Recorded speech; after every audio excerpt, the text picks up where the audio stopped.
스불론은 해변에 거주하리니 그곳은 배 매는 해변이라. 그의 경계가 시돈까지리로다.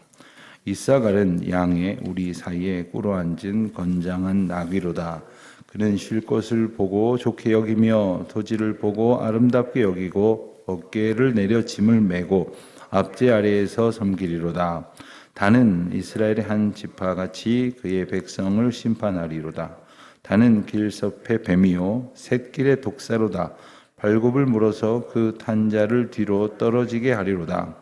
여호와여, 나는 주의 구원을 기다리리이다. 갓은 군대의 추격을 받으나 도리어 그 뒤를 추격하리로다. 아셀에게서 나는 먹을 것은 기름진 것이라. 그가 왕의 수라상을 차리리로다. 납달리는 눈이 사슴이라 아름다운 소리를 바라는도다. 요셉은 무성한 가지 곧 샘 곁에 무성한 가지라. 그 가지가 담을 넘었도다. 활 쏘는 자가 그를 학대하며 적개심을 가지고 그를 쏘았으나 요셉의 활은 도리어 굳세며 그의 팔은 힘이 있으니 이는 야곱의 전능자 이스라엘의 반석인 목자의 손을 힘입음이라. 내 아버지의 하나님께로 말미암나니 그가 너를 도우실 것이요 전능자로 말미암나니 그가 네게 복을 주실 것이라. 위로 하늘의 복과 아래로 깊은 샘의 복과 젖 먹이는 복과 태의 복이리로다. 내 아버지의 축복이 네 선조의 축복보다 나아서 영원한 산이 한이 없음같이 이 축복이 요셉의 머리로 돌아오며 그 형제 중 뛰어난 자의 정수리로 돌아오리로다. 베냐민은 물어뜯는 일이라.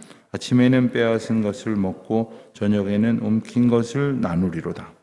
이들은 이스라엘의 12지파라. 이와 같이 그들의 아버지가 그들에게 말하고 그들에게 축복하였으니 곧 그들 각 사람의 분량대로 축복하였더라. 내가 내 조상들에게로 돌아가리니 나를 햇사람 에브론의 밭에 있는 굴에 우리 선조와 함께 장사하라. 이 굴은 가나안 땅 마므레 앞 막벨라 밭에 있는 것이라. 아브라함이 햇사람 에브론에게서 밭과 함께 사서 그의 매장지를 삼았으므로 아브라함과 그의 아내 사라가 거기 장사되었고 이삭과 그의 아내 리브가도 거기 장사되었으며 나도 레아를 그곳에 장사하였노라. 이 밭과 거기 있는 굴은 햇사람에게서 산 것이라. 야곱이 아들에게 명하기를 마치고 그 발을 침상에 모으고 숨을 거두니 그의 백성에게로 돌아갔더라. 아멘. 오늘 말씀은 49장 전체에 나오는 그 야곱이 12아들들에게 축복하는 내용 가운데의 일부입니다. 어제 우리가 주일 본문 말씀을 통해서 유다에게 축복하신 그 하나님의 선포, 야곱을 통해서 약속하신 하나님의 은혜에 대해서 우리가 살펴보았습니다. 우리 지난 토요일 날은 앞선 세 형제 루벤, 시몬, 레위에 대해서 우리가 살펴보았습니다. 오늘은 다른 이제 나머지 8명의 형제에 대해서 살펴보게 됩니다. 오늘 말씀을 보면서 특별히 앞부분에 나오는 6사람, 그 중에 스불론, 이사갈, 단, 갓, 아셀, 납달리, 이 6사람에 해당하는 내용이 참 짧고 그리고 무슨 내용인지 잘 모르겠다 하는 생각을 우선 하게 되실 것 같습니다. 저도 이 짧은 구절에 담겨져 있는 그 예언적 성격의 그 축복이 어떤 의미가 있는지를 여러 서적을 통해 찾아봤는데 참 황당하게도 이야기하는 초점들이 너무 달라요. 많이 다릅니다. 그러니까 이 해석하기에 따라서 볼 수 있는 그 각도가 여러 가지가 될 수 있을 것입니다. 억지로 풀 것은 아닙니다. 무리해서 볼 것도 아닙니다. 그러나 이것이 다분히 지난날의 그 분량대로 야곱이 축복하는 것입니다만은 지난날의 이야기만 하는 것으로 끝이는 것이 아니라 후일에 되어질 일을 이야기했다고 했지 않습니까? 그러니까 이러한 기질을 가지고 있는 각각의 아들들이 이제 그에게 이대로 살아가면 이런 일이 있을 것이다 하는 것이에요. 자, 그렇다면 이대로 살지 않으면 다른 일이 있겠죠. 만일 좀 긍정적이거나 아주 희망찬 예언이 아니었다면 이대로 살지 않으면 될 것입니다. 그러니 이 예언과 축복의 말씀이 꼭 장밋빛 환상의 메시지여야만 할 것은 아닐 것입니다. 만일 이 이야기를 듣고 각각의 형제들이 실망한 사람도 있을 거예요. 나는 왜 이리 짧아? 이런 생각을 할 수도 있을 거예요. 그러나 그것에서 그치는 것이 아니라는 사실을. 때로는 이 메시지들을 보면서 참 기쁨과 희망에 찬 생각을 성도님들이 하신다고 하면 그분들은 아마 유다나 요셉의 축복을 받은 그러한 내가 유다 집 하나 혹은 요셉의 후손쯤 되겠다라고 생각을 하실 것 같고, 혹은 뭐 이래 뭐 이렇게 짧아 이게 무슨 뜻이야 조금 실망스럽고 당혹스러운데 하는 생각을 하시는 분은 아마도 다른 지파의 후손들이나 혹은 다른 축복을 받은 아들들이라 생각을 하시기 때문에 그런 마음을 가지실 수 있을 것입니다. 간단하게 조금씩 살펴본다면 13절에 보면 스불론은 해변에 거주하리니 그곳은 뱀에는 해변이라 그의 경계가 시돈까지리로다. 이 스불론이 그 항구 지방에 거주하게 된다는 것은 신명기 말씀에서 입증이 됩니다마는 신약 시대에 와서 보면 스불론 지파는, 그리고 이제 그 신약 시대 이전에도 지파의 경계를 나눌 때 보면 스불론 지파는 항구 쪽이 아니라 내륙 지방 쪽에다가 그 거처를 얻습니다. 그래서 그 말이 의미하는 바가 해변에 거주하는 그 접근로가 있는 큰 도로를 맞닿고 있기 때문에 그렇게 해석할 수도 있겠고, 그 지경이 넓어지고 그리고 지경이 옮겨진다는 뜻도 해석이 가능하겠습니다. 그런가 하면 이사갈과 또 21절에 나오는 납달리까지, 스불론, 이사갈, 납달리를 지역적으로는 있다 있어서 좀 묶어서 볼 수가 있는데, 이들의 그 위치는 신약 시대로 본다면 갈릴리 지방에 해당이 됩니다. 그러니까 예수님께서 후일에 사역하신 곳의 대부분의 역할이 그 어떤 지역적 범위가 이 세 지파에게 해당이 되는 겁니다. 근데 이사갈에게 예언한 내용을 보면 여기엔 건장한 나귀가 등장을 하는데, 이 나귀는 성경에서 종종 평화를 상징하는 동물이기도 하지만 여기서는 아주 건강한 성실한 노동력을 의미한다 이렇게 말할 수 있겠습니다. 그러니 어떠한 상황 속에서도 신실하게 자기 일을 감당하는 그런 지파라 이런 의미를 우리가 추정할 수가 있겠습니다. 단은 이스라엘의 한 지파같이 그의 백성을 심판하겠다 했어요. 단은 길섭의 뱀이요 샛길의 독사로다.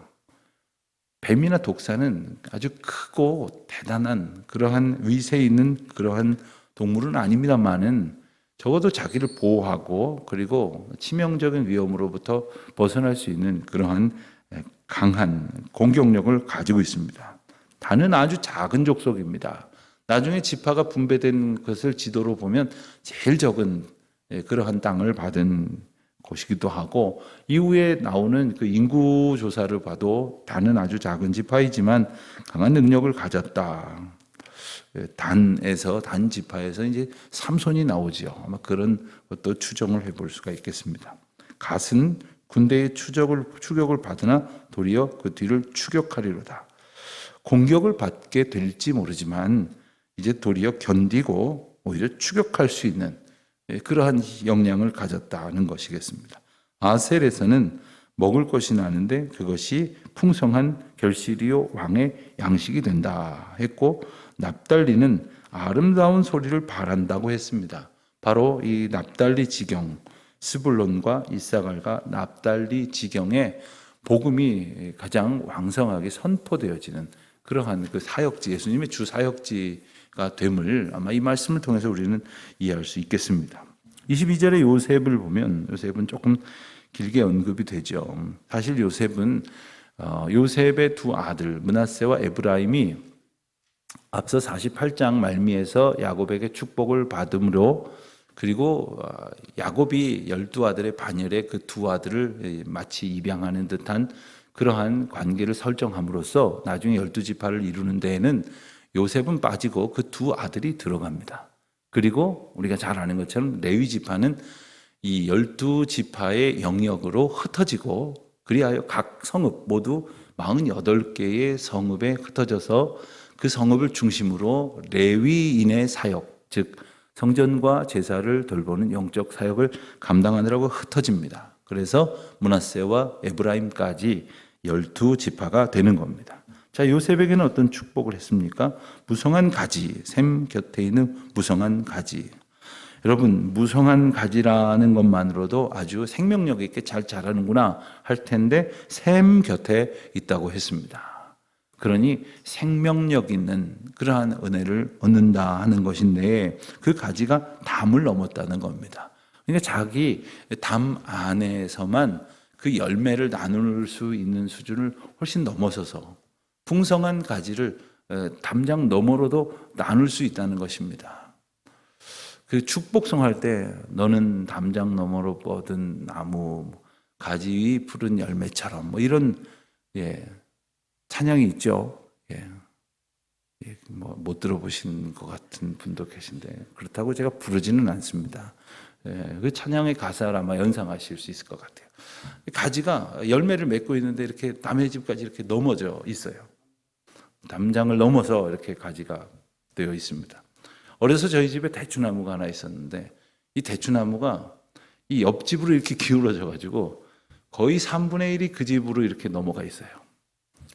가을에 이 대추를 딸 때 보면 아직 딸 때가 안 됐는데 그 집에서 먼저 대추를 따가지고 아주 그냥 왕창 떨어뜨려 갖고 한참을 가져가는데 굉장히 제가 어린 마음에 저거 우리 건데 하는 생각이 들더라고요. 아버님이 항상 저건 저 집 거다. 다음 장에 넘어갔지 않니? 성경적이란다 저게. 그런 말씀 하시는 걸 들으면서 한참을 생각을 해보았습니다. 여러분, 우리가 그저 나 먹으려고 열매를 맺는 삶이 아니라 담장 너머에 있는 다른 모든 사람들에게까지 그 사랑과 그 다음에 생명력의 결실을 나눌 수 있는 그러한 존재가 됐으면 얼마나 좋겠습니까? 그저 남의 집 나무의 가지가 좀 우리 집으로 넘어와서 그거 얻어먹으면 살겠다, 이런 생각보다 얼마나 좋겠습니까? 요셉에게 그러한 복을 약속하셨다는 거죠. 23절 보면 활 쏘는 자가 그를 학대하며 적개심을 가지고 그를 쏘았으나.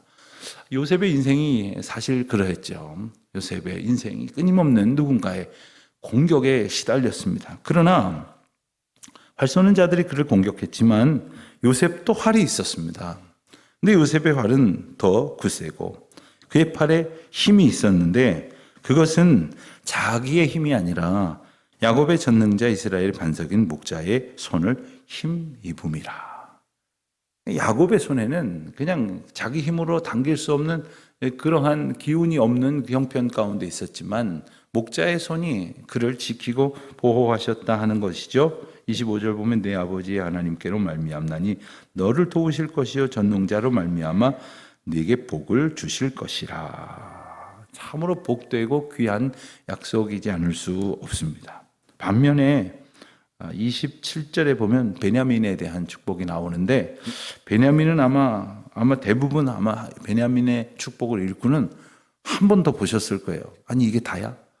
게다가 요셉과 베냐민은 뗄래야 뗄 수 없는 라헬을 통하여 낳은 야곱의 마지막 두 아들, 참 귀하게 여김을 받은 두 아들인데 베냐민은 이것뿐인가? 뭐 이런 생각을 하게 될지 모르겠어요. 사실 어떤 의미에서 보면 저도 막내인데, 저도 이제 막내로 자랐는데 이런 얘기 막내들이 되게 싫어하죠. 막내라 이런 모양이다. 베냐민이 막내라 이렇게 물어뜯고 그리고 빼앗은 것만 가지려고 하고 이렇게 때를 쓰면서 사나보다 이런 이야기하면 아마 전국의 막내들이 아마 다 싫어할 거예요. 그런데 그럴 소지가 있는 게 분명해요.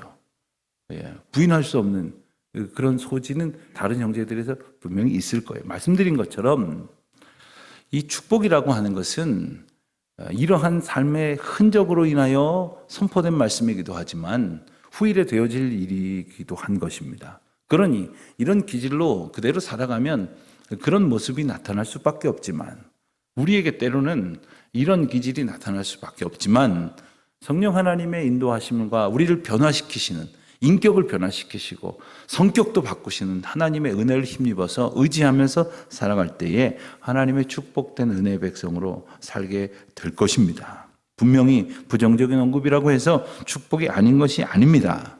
돌이키고 조심하고 회개하고 변화된다면 그것은 축복의 메시지이지 결코 저주의 메시지가 아닐 것입니다. 이것을 우리가 기억해야 합니다. 야곱은 이제 그 축복을 다 마치고 그리고 29절로 33절까지 말씀을 통해서 최후의 유언을 남깁니다. 그것은 나 여기서 죽거든 여기다 장사하지 말고 고향 땅으로 돌아가게 하라. 왜 그럴까요? 그것이 바로 하나님께서 우리 가문에게, 민족에게, 이 백성에게 주신 약속의 땅이기 때문입니다. 그는 정확하게 기억을 하고 있었습니다. 가나안 땅 마므레 앞 막벨라 밭에 있는 것인데, 그리고 그 밭이 어떤 경유로 그 가문의 소유가 됐고 또 그 매장지에는 아브라함과 그의 아내, 그리고 이삭과 그의 아내, 그리고 야곱과 그의 아내가 장사 지르게 해라 하는 이야기를 당부를 합니다. 그래서 33절에 보면 야곱이 아들에게 명하기를 마치고 그 발을 침상에 모으고 숨을 거두나 그의 백성에게로 돌아갔더라. 여러분, 그 야곱의 인생을 보면 흡사 정말 드라마틱한 삶을 살았다고 말할 수 있는데 그 중에서도 백미는 마지막 임종의 장면일 것 같습니다. 흔히 우스갯소리로 어떤 영화나 드라마를 보면 주인공은 잘 안 죽는다 그러죠. 또 한다는 말이 주인공은 할 말 다 하고 죽는다고 하죠. 근데 여러분, 할 말 다 하고 죽는 삶이 그렇게 많지 않습니다. 어떤 의미에서 보면 아내가 나중에 숨을 거둘 때 우리 자식들 다 불러 모아놓고 이런 당부를 해야지, 저런 유언을 해야지 하는 생각은 누구나 한 번쯤 할 것이겠습니다만은 실제로 그와 같은 복을 얻기는 참 어렵습니다. 하나님께서는 하나님이 부르시는 날까지 하나님의 백성으로 순전하게 살다가 마치 배터리가 다 돼갖고 저절로 이렇게 다 꺼지듯이 그렇게 우리가 진하여질 때까지 하나님의 사람으로 살기를 원하시고 그와 같은 삶의 모습을 야곱과 같은 모습을 통해서 보여주시고 아브라함과 같은 삶의 모습, 이삭과 같은 삶의 모습을 통해서 보여주십니다. 물론 이 험한 세상에 우리에게 어떤 일이 언제 어떤 식으로 닥칠지 우리는 알 수 없습니다. 그러니 매 순간 우리는 하나님 앞에 정말 만물의 마지막이 가까웠음을 기억하고 어제 우리 베드로서 말씀을 우리가 함께 본 것처럼 전심으로 기도하고 그리고 다른 사람들 대접하기를 힘쓰고 사랑으로 섬기고 열심으로 봉사하면서 하나님께서 우리에게 주신 은혜를 나누며 살아가는, 우리에게 주신 은총을 증거하면서 살아가는 저와 여러분이 되시기를, 그 은총으로 하나님께는 큰 영광을 돌리고 또 성도들에게는 주의 사랑을 증거하는 증인된 삶을 살아가는 저와 여러분이 되시기를 주님의 이름으로 축원드립니다.